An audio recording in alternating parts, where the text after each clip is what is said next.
makhluk suci legendaris yang bisa berubah wujud menjadi pemuda yang penuh semangat. Lukas adalah makhluk suci yang baru saja dibangkitkan kembali dari dalam Imperial Sanctuary.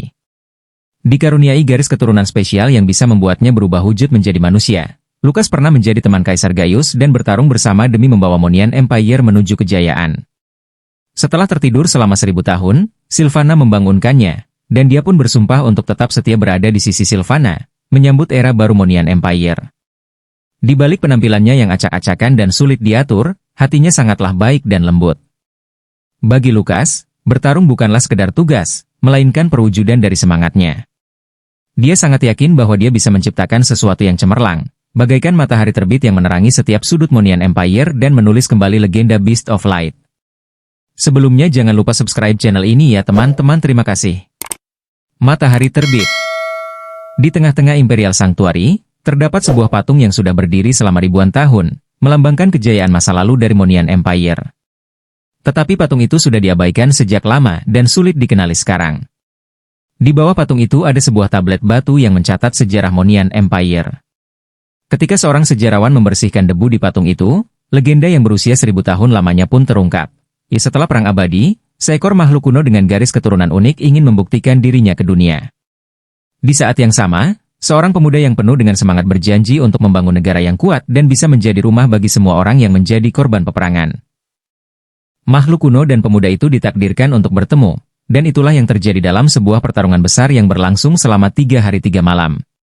Pada akhirnya, meski tidak ada yang menang, semangat pantang menyerah pun menyatukan mereka. Kita akan menciptakan dunia yang hebat bersama-sama. Pemuda itu meletakkan tombaknya dan mengulurkan tangannya kepada makhluk kuno itu. Harapannya adalah untuk bertarung bersama makhluk itu dan mengukir sejarah mereka di dunia bersama-sama. Makhluk itu tak pernah menyangka manusia punya keberanian untuk menjalin persahabatan. Tetapi ketika pemuda itu mengulurkan tangannya, makhluk itu merasakan sebuah perasaan yang tidak biasa dan ketiga ekornya bergoyang seketika.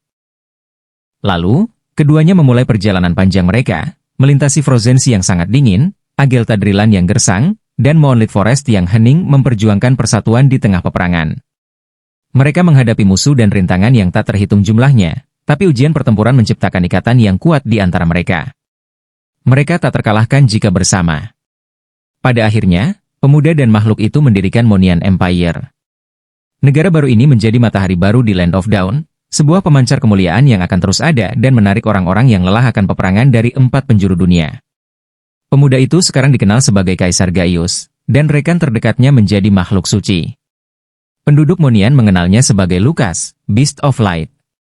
Pada upacara kesatria pertama Monian Empire, Gaius menanamkan cahaya dari garis keturunannya ke dalam tanduk Lukas. Tanduk itu memancarkan cahaya bagaikan kilauan emas. Sejak saat itu, kemanapun Lukas pergi, kilau sinar matahari selalu mengikutinya. Tetapi setelah Gaius wafat, Monian Empire menjadi berantakan, kepercayaan masyarakatnya goyah, dan Beast of Light kehilangan jiwanya. Apa? Apa maksudmu, kehilangan jiwanya? Seorang pemuda tiba-tiba muncul di samping sejarawan itu, mengayun-ayunkan senjata besarnya 2 palu tonfa. Kenapa Beast of Light ada di sini dalam wujud manusianya? Isi sejarawan keheranan. Sebagai topi utama cerita ini, Lukas tertarik dengan prasasti tablet itu. Untuk menceritakan sejarah kehebatan Beast of Light, kita perlu sebuah sentuhan. Lukas mengambil pena dari sejarawan itu, dan baru sadar kalau dia tidak pernah belajar menulis. Setelah dipikir-pikir, ini kan tugasmu. Tulis saja apa yang aku bilang. Lukas dengan santai duduk di tablet batu sementara sang sejarawan mencatat kata-katanya dengan cermat. Bahkan manusia terhebat pun tidak bisa lari dari hal yang pada akhirnya akan datang menghampiri. Setelah Gaius wafat, Beast of Light jatuh dalam kesedihan yang mendalam untuk waktu yang sangat lama, tapi dia tidak pernah melupakan janjinya. Dia mengurung dirinya dan tombak suci Gaius di Imperial Sanctuary, berharap suatu hari nanti, keturunan Gaius akan membangunkannya dan berjuang untuk membawa Monian Empire ke masa kejayaannya sekali lagi. Lukas menunggu tiada henti, dan tidak terasa, 1000 tahun pun telah berlalu. Lalu suatu hari, seorang putri muda masuk ke Sanctuary. Karena Sylvana adalah salah satu keturunan Gaius, dia bisa mengangkat tombak suci. Tapi yang sangat mengejutkan adalah, tanpa rasa takut atau keraguan, dia mengajak Beast of Light yang tampak menakutkan untuk bergabung dengannya demi mengalahkan pasukan abis yang menyerang. Tetapi Lukas tak akan pernah bisa mengakui seorang manusia semudah itu. Pertempuran besar pun terjadi lagi, sama seperti 1000 tahun yang lalu. Sylvana menghadapi serangan kuat makhluk itu dan tidak mundur selangkah pun. Dia memikul kehormatan Lumina City dan bersumpah untuk melindungi kota dan rakyatnya. Beast of Light menatap mata biru Sylvana yang penuh harapan dan tekad, membuatnya teringat akan Gaio saat muda. Pada saat itu juga, api di dalam dirinya yang telah dingin selama 1000 tahun kembali berkobar menyala. Dia menghentikan serangannya dan memilih untuk berdiri di sisi sang putri. Kemudian, mereka kembali ke Lumina City bersama-sama. Sebagai makhluk suci di era baru, Lukas sibuk melakukan semua hal fana dia lewatkan. Untuk mengumpulkan dana bagi orang-orang yang kehilangan segalanya karena peperangan, dia mendirikan sebuah ring di jalanan dan melawan semua yang menantangnya. Demi menghilangkan hantu kerajaan dari masa lalu, dia membersihkan rumah berhantu dengan berani. Untuk melindungi anak-anak yang ditindas, dia menjadi pemimpin perang dalam fantasi mereka. Oh, apa aku sudah bilang kalau dia memenangkan lomba makan 3 tahun berturut-turut? Pencapaian yang sangat dia banggakan. Meskipun warga Lumina City menganggap prestasi ini kekanak-kanakan dan tidak pantas untuk nama baik makhluk suci, Lukas tidak peduli. Dia akan melakukan semuanya sesuai kemauannya dan berusaha semaksimal mungkin, entah itu bermain dengan anak-anak atau melindungi kerajaan bersama Sylvana. Raungannya bergema di langit Lumina City seperti 1000 tahun yang lalu, kita akan menciptakan dunia yang hebat bersama-sama.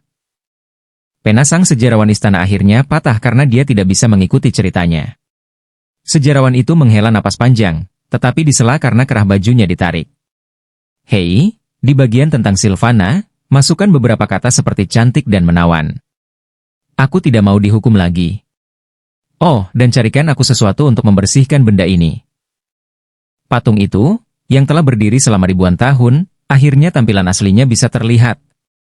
Di depan lambang matahari dan pedang terlihat makhluk bertanduk emas dengan kepala terangkat tinggi, mengawasi Lumina City dengan tatapan yang tajam.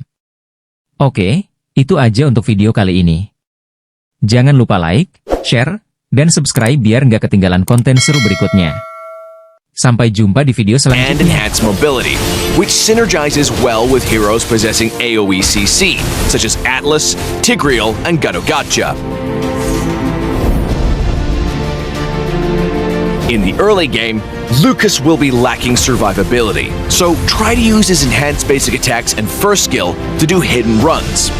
Once his build is complete in the late game, his Sacred Beast form lets him dive deep into the enemy's backline to apply intense pressure and pose a big threat to enemy marksmen, while also being able to unleash devastating AoE from afar with Shockwave Blast.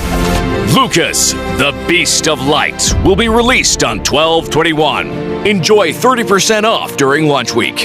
Get his Ardent Roar skin for only 51 diamonds in the first 14 days. We hope you'll have fun with this wild and spirited fighter. And until next time, we'll be seeing you in the Land of Dawn.